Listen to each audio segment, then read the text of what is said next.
Welcome to Straight Up Dog Talk, a new kind of podcast where no topic is off limits. We're bringing in experts and owners to have the conversations we should be having as a dog community. Each week, a new guest will share firsthand experiences, educational resources, or professional guidance to help you learn and grow along with your dog. You won't get one perspective here, you'll get them all, because every dog is different and every owner is too. You can follow along on Instagram, TikTok, and Facebook at Straight Up Dog Talk, or by visiting www.straightupdogtalk.com. Tune in from any of your favorite podcast platforms. Welcome to Straight Up Dog Talk. I'm Em, and I'm here, as usual, with Josh. Hello. And tonight, our guest is April, and she's going to be talking to us about trick training at home with her dogs, Holly and Smokey. How are you doing tonight, April? I'm doing well. Thank you for having me on. We're really excited to have you and so glad you can make it tonight. Why don't we start off by talking a little bit about Holly and Smokey? Let's hear their origin stories and how you got them and kind of just a little bit about what life is like at your home. All right. Sounds great. Holly is my oldest dog. She is a 9-year-old Australian cattle dog mix who we adopted from a rescue at 6 months old. And she is basically the perfect dog. She's our first dog together as adults. And we joke that she catfished us, that Australian cattle dogs, blue heelers, are the best dogs in the world because she's so perfect. She is really, really smart, but she's also a sassy little girl. She will get very vocal with you and tell you if you are late with walk time, treat time, or anything like that. She's also very quick to pick up new things and highly food motivated. So she's always been really easy to train any new skill. Her brother, though, Smokey, is a very different story. He came to us in August of 2020 in the midst of the pandemic as a 15-month or so old pup. He's a purebred blue heeler, but we got him from a shelter in Salt Lake City, Utah. He was an owner surrender for behavioral issues. When his family lost their home, they moved in with members of their family, and he started to display reactive behavior like lunging, barking, nipping at heels. Basically, he was a terrible house guest in this new home that his family had to move into. So he was surrendered to the local shelter and spent about 6 weeks there during his adolescence, which, if you're familiar with Australian cattle dogs or herding dogs in general, that is not an environment that's very conducive to their needs for an output, so their energy. And they're also very particularly loyal to their person or their humans as a sect. So it was very difficult for him. He was there about 6 weeks before we were able to get a hold of the shelter and arrange for him to have a vet visit, to be cleared to travel across state lines, and arrange for transportation for him between Salt Lake City and Phoenix. He has since started to display reactivity towards strangers and strange dogs, which was very problematic at first when he came home, because every dog, every person that he saw on a walk was a cause for explosive behavior. The lunging, growling, barking that he had been doing in this new home situation where he was rehomed from was very common. He's worked really hard, and we worked really hard with a trainer to get him to the point where he can coexist in spaces. We're able to have people over at our home for periods of time, and he's able to relax during that time. But that took us easily like 18 months of work. So he's a very different dog. He lacks Holly's confidence in approaching new environments and new things. He's afraid of some of the props that we use for agility and tricks sometimes. So I always take time to introduce him to things much more slowly and use Holly as a demonstrator dog for him in those situations. I called her over to smell the new thing, whatever it is, and reward her for doing so. and invite him to do the same, because he just has big feelings about the world. And she does not. She's confident, she's happy, she was well socialized, she loves people, and doesn't really care about other dogs. So it takes a lot for her to be overwhelmed. So she's really like the perfect big sister for him. And how did he deal with her coming into the house? The first few days were a lot because he was about 15 months old in his adolescence. He had been cooped up in a car for a 10-hour ride between Salt Lake City and Phoenix the day that he arrived. Prior to that, he'd been in the shelter for 6 weeks. So he had a lot of energy and a lot of feelings about being in this new place. And Holly, that first night, she just wanted to go to bed. So there was definitely a mismatch of energy at first. Really, within the first week, they were okay being in the room together, but we still wanted to keep an eye on them more often than not because, yeah, he had way too much energy and she was pretty chill. She was over 5 years old at the time, and she's always been the dog who has the off switch, like herding dog energy, but she will slow down. She will take it out. She will take a break. And she's used to having her space and her independence. And he wanted to be a part of her space all of the time. So there was definitely an adjustment period. That first week was the hardest, but it took them months before like they would really cuddle or lay too close to each other, touch one another.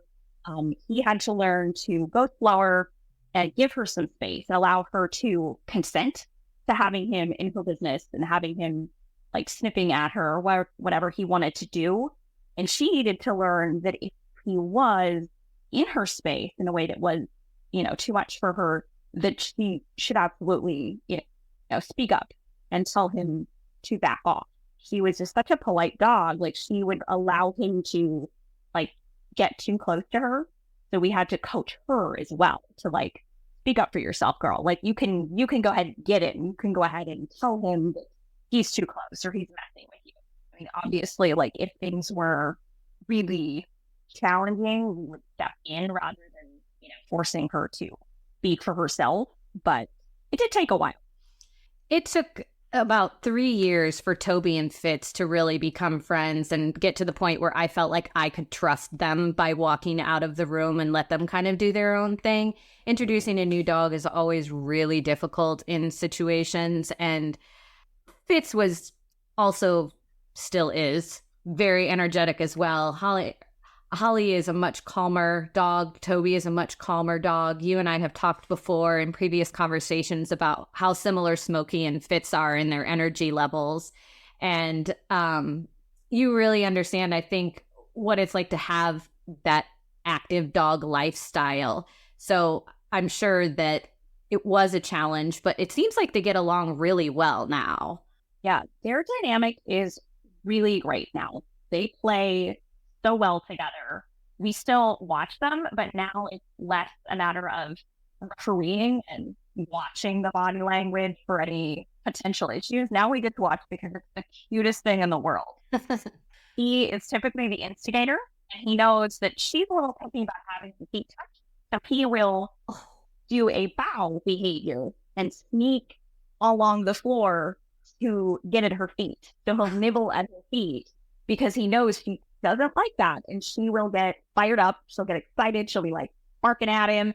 And once she is in that mindset, he knows he can get her to play because she will tell him off. She will tell him to back off. And once that starts, then it is spicy time. And they will run around, and they don't do as much chase. Holly would prefer more chase. And we're still trying to coach him to like run after her rather than do like the wrestling style play or like bitey face, as we call it, where they like put the other dog's head inside of their mouth and just kind of nibble on one another. It looks terrible if you don't have dogs or you haven't seen that kind of play before. But they'll do the air snapping, and it's really cute because they go back and forth. We can see that like the energy is positive for both of them. But yeah, it did take a while. It was not smooth sailing from the beginning. And yeah, it's continued to improve more and more as they spend time together. Like they choose to seek each other out for play or contact. And now they're ganging up on me, where if Holly tries to beg for food and I don't notice her or I don't get up, she will send little brother over, because he is more of the dog that will sit on your chest and drool in your face to get your attention. So now they're ganging up on me. So I don't know. I mean, obviously, I've talked about on this show about integrating Artemis, my third dog, with Odie, who was my second dog. And then I had my first dog, which was Oliver, who was 6 when we brought Odie in, who at the time was 5. And I don't know, I caught lightning in a bottle. I mean, I don't know if it was because they were both Yorkies, they were around the right age or what, but they got along from the jump, from the moment Odie walked in the house. Like, Odie wanted to explore every nook and cranny of the house, and Oliver was just following him like an older brother. Basically, like, Mom and Dad don't want you to go in there.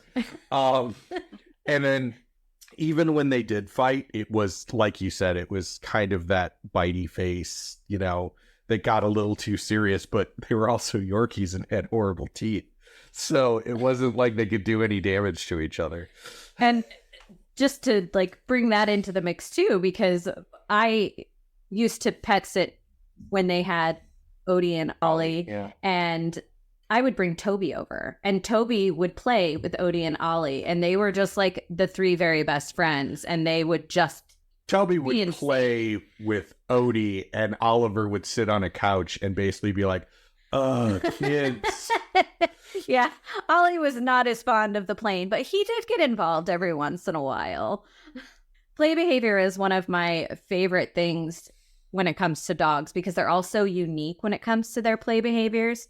And when April and I were talking the other night, she was telling me about this play behavior that Smokey has, and I'd like her to share a little bit about that. I will let you just elaborate on what you call it and everything.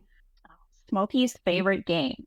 It's the silliest thing in the world, and I really don't remember how it became his thing, but the game is called Tree, and if he hears me say that word more than once, he will come into the room and start staring at me. But the cue for this game is Tree, and it takes place around a tree in our yard. And he will ask for this game by staring at you, like as we sit out on the porch most evening, because here in Arizona, it doesn't get that cold. So we're out on the patio, having our evening drink, hanging out as a family, and he will stare, and he'll lift the one foot. He does the point, and he'll stare, and he'll stare. And then he'll start barking, like, you know what I want, give me the game. So then finally, either me or my husband will give in and we say the keyword. And at that point, Smokey begins spinning in circles while running across the yard. So he will continue Tasmanian devil style all the way over to the other side of the yard where the tree in question is. It's only the one tree in our yard. No other trees are acceptable, but this one. Trees in public can also be used for this form of the game, but there's only one in our yard that's good enough. So he comes to that tree, and either we will shake the branches of the tree to scare away the bird that might be in the tree. Even if there's not a leaf on the tree, not a bird on the tree, we still must play the game and scare the birds away. Or I will kick my foot to the left side and then the right side alternately, and he will chase after my foot back and forth and alternately jump up at the trunk of the tree. It makes no sense. It's the silliest thing, but I love it because it's uniquely his. I've never known or seen another dog be that excited about a tree, and that's just his thing. That is what he loves most in the world, other than mom, dad, and sister. I think it's fantastic. And I definitely think that you need to get something up on Instagram and TikTok showing this behavior, because I think a lot of people would really enjoy seeing the dog Tasmanian devil across the backyard. Very fitting too, because he's an Australian cattle dog and they're kind of known to be Tasmanian devil-like in their behaviors. So yeah, that tracks. Let's move on a little bit. I know you said that you live in Arizona, and we've talked about the temperature and how it's very different in Arizona than it is here in Iowa. So why don't you talk a little bit about like the summer temperatures versus the winter temperatures and kind of how the trick training started because of this? Yeah, so summer in Arizona is kind of like if you preheated your oven and stuck your head in it while blowing hair dryers at either side of your head at the same time. It is very hot. It is very dry. It's too much. We see temperatures typically between 110 and 122, 123 for months at a time. Past summer, we had 6 straight weeks of days 115 or higher, which is dangerously hot, not just because of pavement temperatures, but also because you can get heat stroke. Even at 2 o'clock in the morning, if it's, 102 degrees, you could still get heat stroke in pitch black at night. So it's very different than what I like to call decent places. When I'm talking about summer, I'm very anti-Arizona. But in the winter, I'm very pro-Arizona because it's lovely this time of year. We can be outside basically from sun up to sundown. So it's essentially the opposite of how it works other places, where winter is your shut-in season. For us, that's summer. And because of how long and hot the days are, I had to come up with ways to keep my cattle dogs fully exercised, to engage their brains, and to do something other than sitting inside and laying on the couch with them. Because even Holly, with her energy level, she has the off switch, but she still loves to go for a walk. And not being able to do that for 14 hours out of the day without risking heat stroke if you're outside for more than like 15 minutes, it's a big deal. So we started working on tricks and agility skills with her before I even adopted Smokey. And now having him, it's even more helpful because he has an even higher energy level. He's probably double the intensity that Holly is because he is younger. He's just now 4, but he has the energy of an adolescent blue heeler, which is basically infinite. So between the two of them, like there has to be something. So we've worked on skills that will assist him in managing his reactivity when we're out. There are certain games that we play and certain trick behaviors that are really good for helping to get his attention away from what's upsetting him. Where did you find the tricks? How did you get started in discovering that this was the right path for you? So for a while, I was relying on, I saw a cute video, let me see if my dog can do that, which is not really the method I'd recommend because seeing the finished product on Instagram and thinking you can replicate it immediately with your dog is not always going to give you all of the steps to get there. It's great entertainment, but it's not always helpful. So I did try things that way at first. It wasn't until probably 2019 when I realized, because I had a friend on Instagram with a mixed breed rescue dog who is competing in AKC agility, that you can register mixed breed dogs through AKC. I didn't know that was a thing. Holly is my first dog as an adult, certainly my first opportunity to do sports or anything like that with a dog. I didn't realize that was available. But if anyone didn't know that, the category is called canine partners. That's what to look for. But yeah, when I realized that was a possibility, I looked for sport options in my area. And I live in the southwestern quadrant of the Phoenix metro area, essentially. And for anyone who's not from Phoenix, everything's in the East Valley, pretty much. And traffic is terrible, particularly at the times of day that I would be driving to take my dog to like agility classes across town. So a 45-minute to an hour drive turns into a 90-minute drive. And at the time I was working full-time and commuting across town already. So there wasn't really a good option for like sport classes with her. I remember looking, any number of times. And everything I found was at least a 45-minute drive away. And I just couldn't make that sort of thing work with my schedule. But trick training was something that I could do at home on my own time. It was something that I could find information on. There are tutorials on AKC and also the other site that I have found since called Do More With Your Dog. They have tutorials on how to teach your dog the behavior. So you're not just seeing a finished product and trying to replicate it, which is very helpful. Yes, I can see where that would absolutely be more helpful. I think that's, again, one of the biggest problems with social media is that social media does present that polished final picture, and it gives people, I think, the wrong idea that training is instantaneous and that the end product is easily achieved.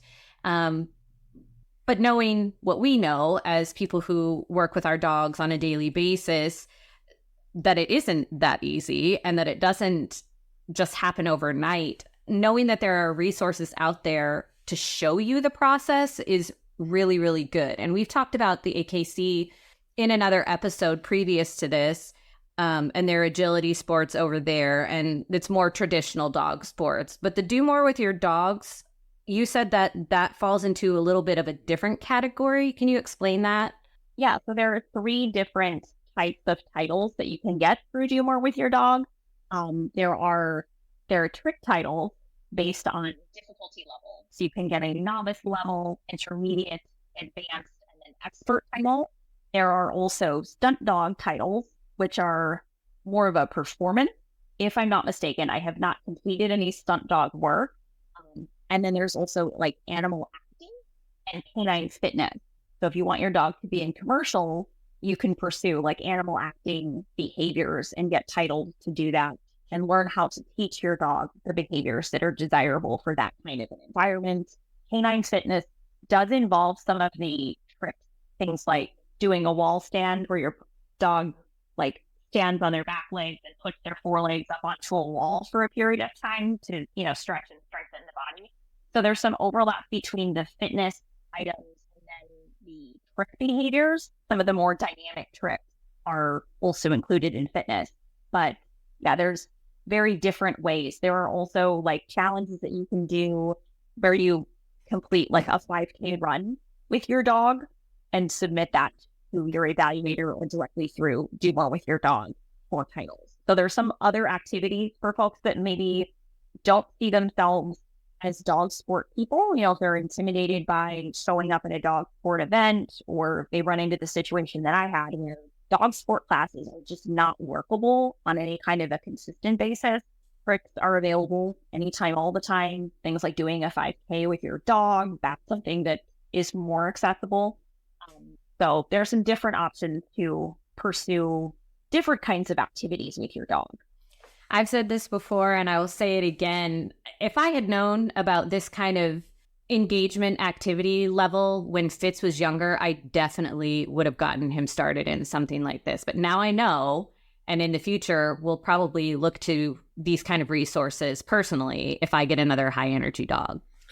I was going to pause the recording, but I realized that it's pretty much a commercial if I say what I'm doing. My straight up dog talk hoodie is so warm right now.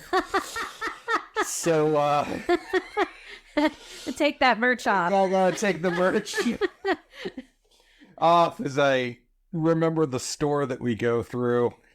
I think it's Stud shirt. So yeah, if you're looking for a really nice hoodie that inside is toasty warm, go to our store. It's red shirt. Much better. Okay. All right. Well, before we get into your process of training and how you knew that the dogs were the right kind of dogs for trick training, let's just talk briefly about their titles and how you submit these to evaluators for these titles. Yeah. Through AKC, there is a registry where you can look up a local evaluator or find one that you can send an email to submit video for things like tricks. They also have a program called Virtual Home Manners where you can do like kind of home obedience, like not running through an open door and greeting a friendly stranger, that sort of behavior. So yeah, they have a list of evaluators that you can connect with to submit or even meet up with. They also do a canine good citizen program, which, that one you do meet up with an evaluator in person, because part of that is meeting a stranger, which is the evaluator. Your dog has to be prepared to do that. So some of it does require in person, but a lot of it is able to be done virtually, that you can submit. We did Holly's AKC novice trick dog title during the pandemic. Before we adopted Smokey, I was off work for 2 months. So we worked on her novice trick and submitted. I have a friend who's an AKC evaluator, so I didn't have to go find one. Benefits of Dogstagram for the win. Knowing a dog trainer here and there. Do More With Your Dog is also pretty easy to submit. I had a friend that was involved in that group already. Like, she had already pursued titles for her dogs through Do More With Your Dog, and she's actually the one who brought it to my attention. I wasn't aware of that one until this year, so much more recently. But you can also connect with a trick dog instructor / evaluator. Typically, you will enter like a Facebook group with them and any of their other, clients, where you can submit videos directly into the Facebook group or to the evaluator, like in messages, or you can opt to have your videos just reviewed when you submit them through Do More With Your Dog. It's like a $10 fee to do that. So if you really are not comfortable finding an evaluator, you have that option. I personally want to have them evaluated before I'm submitting, because that's just how my brain works, but the option exists.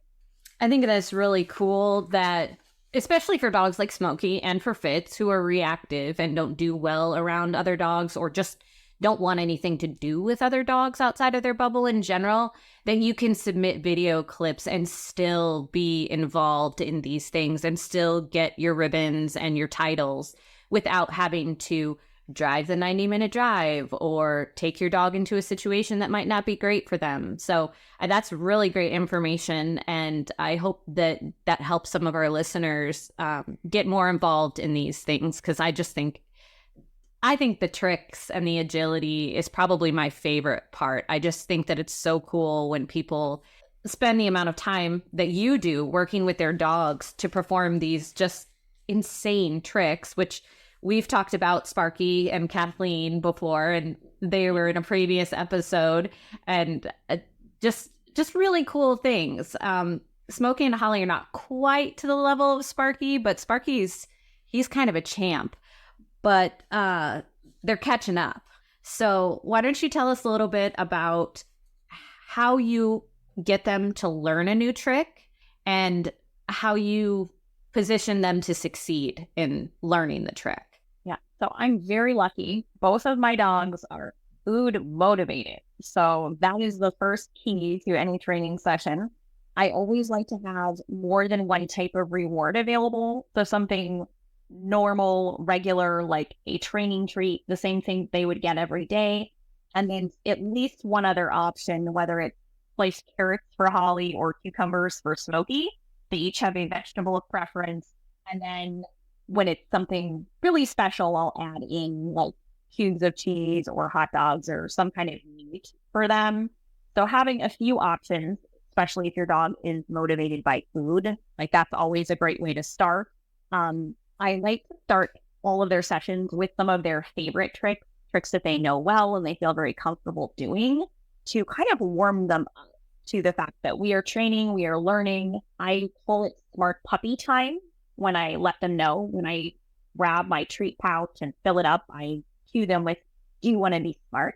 Is it smart puppy time? Cue the annoying dog mom voice, but like it works to get so excited, and then we warm up with their favorite. Usually for Holly, that is always going to include sit pretty. That's the first trick that she learns that was just kind of superfluous. Like, it's not an obedience type behavior. It's not a safety behavior. It's just cute. And why her Auntie Pam, my best friend here in Arizona, taught her that in like 3 minutes with a handful of blueberries. So that is go-to for her. She knows that behavior warrants treats, and she will drop that on me repeatedly without question. So that's a confidence building behavior for her. That's a, oh yeah, I got this. I'm smart. I'm doing the thing well. I'm doing what mommy wants me to. For Smokey, you may have guessed if you were listening about his game that his behavior is a spin. He loves dynamic behaviors because he has so much energy and he's so excited to show me how smart he is. Like, smart puppy is a phrase that gets him very excited. So he will practice some spinning to get moving and get excited about it. And, sometimes I'll repeat those behaviors a few times before moving into something a little different, whether it's another behavior they already know or something completely new. It just depends on the day. We typically train in sessions that are between like 5 and 15 minutes, depending on how the dogs are feeling. And we take breaks. We'll take an hour break for lunch in between and then come back and, pick up with completely different behaviors, or just call it a day if they're struggling sometimes. There will be those days, those times where they opt out, or if I have tried to introduce something brand new and they're not getting it and they just start giving me their default behaviors. If I'm asking Holly to bow and she's giving me sit pretty, I know she's not understanding me. We're not communicating. She understands that I'm asking for something and she wants her treat, but she's not we're not communicating. So that's sometimes a section or a reason to know that it is time to take a quick break and step away for a bit. So we have go-to behaviors. We typically add in at least something new every other day, at least.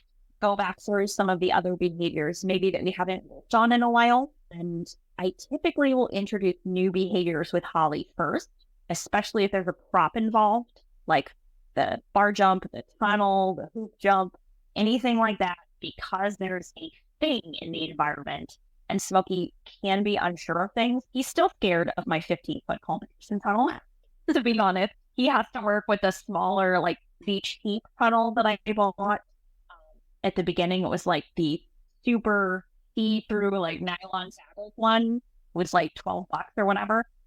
So he can deal with that one existing, but not the big one. But anything with props, I start with Holly first because he can show Smokey that the thing is not terrifying. The thing is not going to hurt her.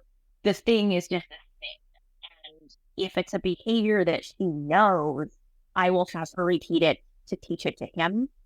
He's been working on sit pretty lately, which is a difficult behavior for him, interestingly, even though he's very strong.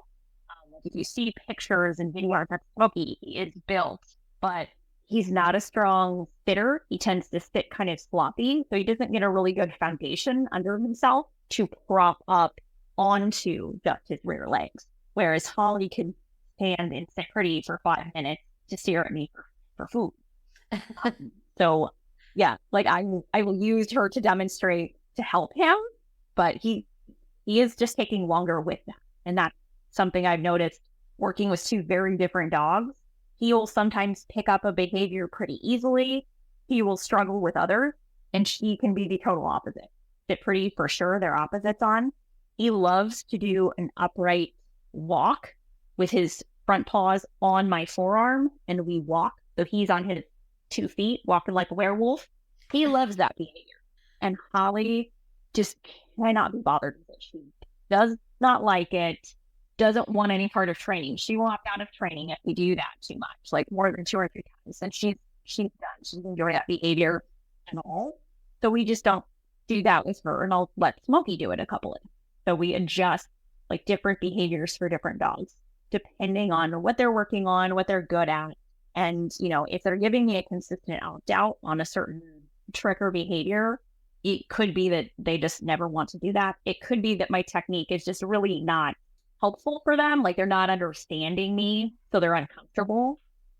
So some things we just stop trying to practice. How many tricks do you think they each know? So I have a spreadsheet that I keep because kind of dog mom, and Holly is up to 40 tricks that she knows, and Smokey knows 25. Wow. They are not quite in superstar Sparky territory, but hopefully we can catch up. You are. You guys are catching up. I mean, between the two of them, that's 65 tricks. So, I mean, you're pretty close just in general for total anyway. What are your favorite tricks that they do? My favorite one that Holly does is a version of paws up, which is a behavior where the dog puts their paws onto an object, onto the handler. Like, you can cue it in any number of ways, but they lift their front paws onto something or someone. And my husband and I adapted the paws up to become a hug for us. So we kneel down and cue Holly by putting our hands on our shoulders. And we say, Holly, I love you. And she puts her paws up onto our shoulders, which puts her little face right up into our faces. So we can get Holly kisses or a little nose nibble and a hug from Holly. So that is the cutest thing. Like, however we decided to make that happen, I don't even remember, but I'm glad we did because it is so cute. She has even done it with a couple of strangers. There was at least one kid in the neighborhood that we would see walking to the bus stop all the time that was just enamored with Holly. And we told her, like, if you kneel down and do this and say, Holly, I love you, she will give you a hug. And she did, and it was the cutest thing ever.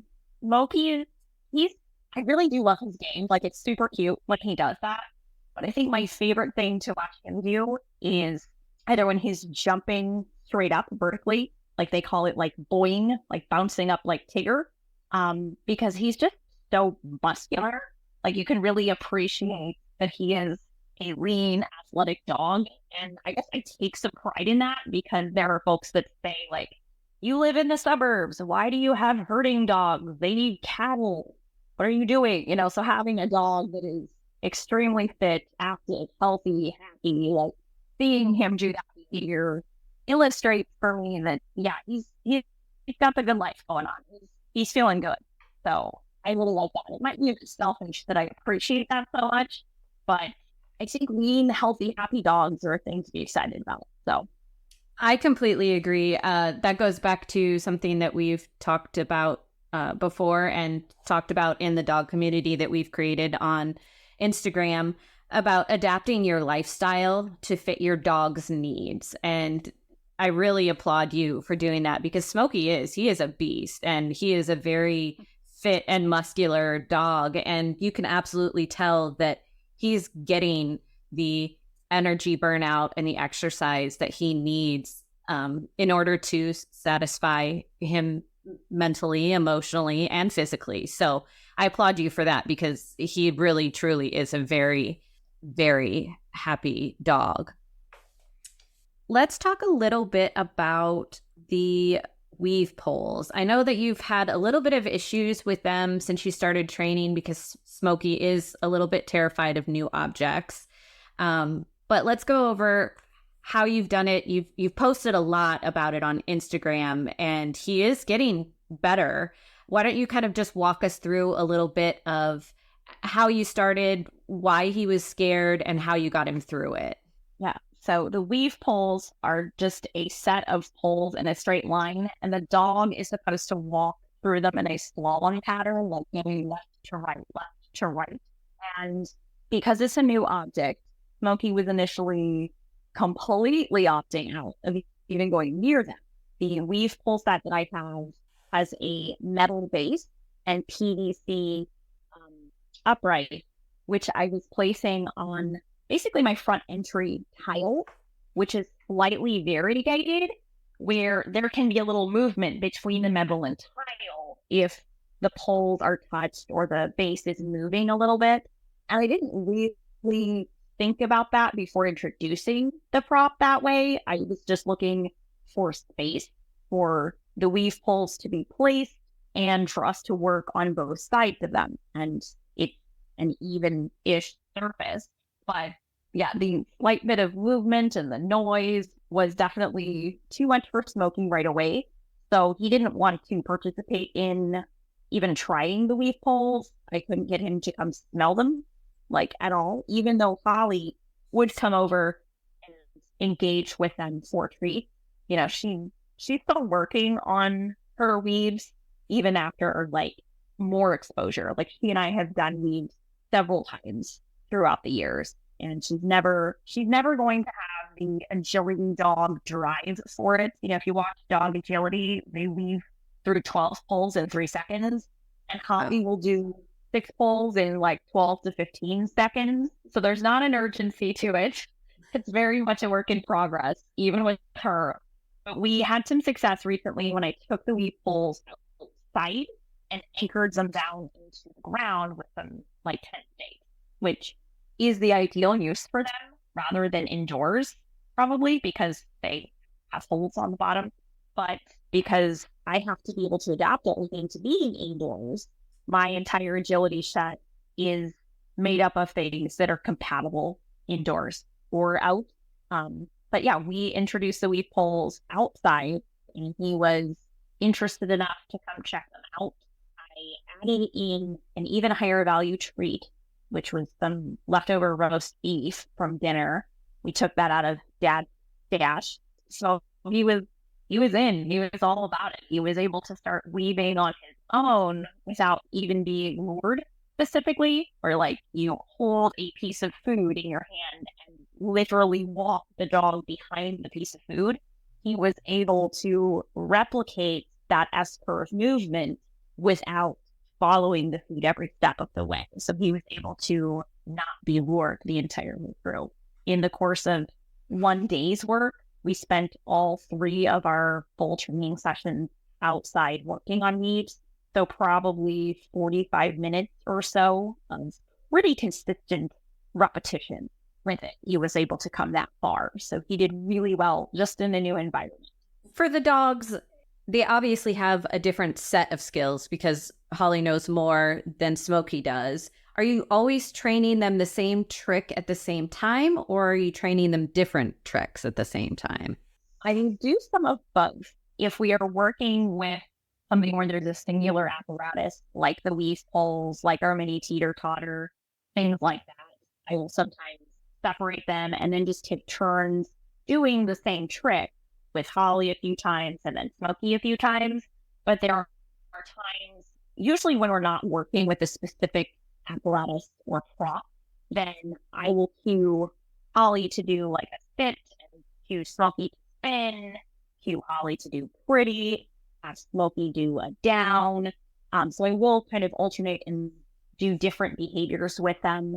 It depends, you know. So sometimes it will be the same thing, especially if we're working on like one behavior together. Like we did back up for a couple of weeks. We did like entire sessions that were backing up. So it was alternating between the 2 dogs. Holly backed up, Smokey backed up, to just keep going and really work on that behavior specifically.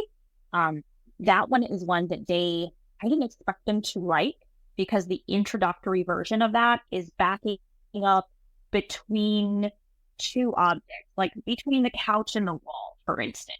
So they're walking forward into like a shoot type function, and then they have to walk backwards to get out of it. There's not enough room for them to turn around.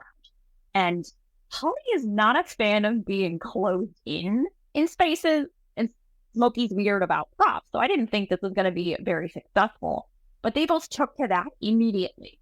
They basically did it right the first time.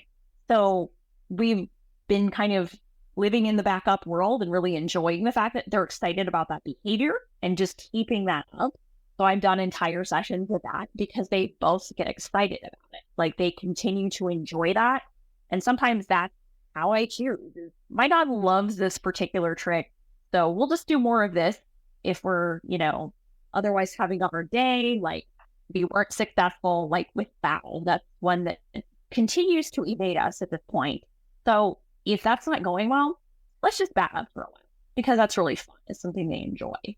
I think that it's really neat that you understand your dog's indicators. Clearly, you pay very close attention to their body language and their physical cues to you that say, okay, it's enough, we're done with this, or we really like this, or they're responding highly to the treat that you've chosen for whichever trick you're working on. What would be your advice to somebody who wants to get involved in this kind of stuff with their dog, as far as knowing that their dog is the right fit for trick training? Well, the great thing is that trick training is appropriate for the vast majority of dogs. And really, a lot of the behaviors that almost every dog person wants their dog to learn, like sit on cue, lay down on cue, walk on a loose leash, stay, come when called, those are doggish tricks.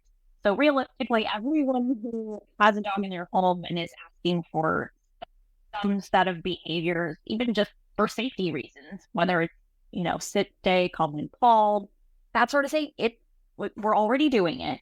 So if your dog can do any of those things, there are some behaviors they can do. Even when they're young, even when they're old, even dogs that are, with behavior issues like my Smokey, trick training is actually really great for him because it allows he and I to work together on something. So it increases our bond with one another and his understanding that, he and I are a team, and it helps him feel more confident, which is something that he is lacking. So it's, something that dogs with behavior issues can engage in, at least to some degree. Every dog's going to be a little different, what they want to participate in, how active a trick they want to do. Not every dog is going to do rebounds and back stalls and back flips and cartwheels. And I don't know that either of mine will get to that point. Smokey has the athleticism for it. I know he does, but he's more cautious about things. So yeah, like every dog is doing some of the basic trick behaviors in their everyday life. So it's easier than you think to get started. Like if you have taught your dog how to sit on cue, you have taught your dog a trick. You've already begun. But yeah, like there's nothing wrong with, just trying something that sounds interesting. Like they can go onto the list of tricks, whether it's on AKC, Do More With Your Dog, or, if there's a great trick dog page on Instagram or a YouTube channel that you find, there are some options there where you can find others that are teaching basic tricks and actually breaking them down so you know what the steps are. Like you can just try. If you feel like your dog has some kind of a significant health concern, you would talk to your veterinarian before getting like really active with that. But most dogs realistically already know some tricks and are quite capable of learning something.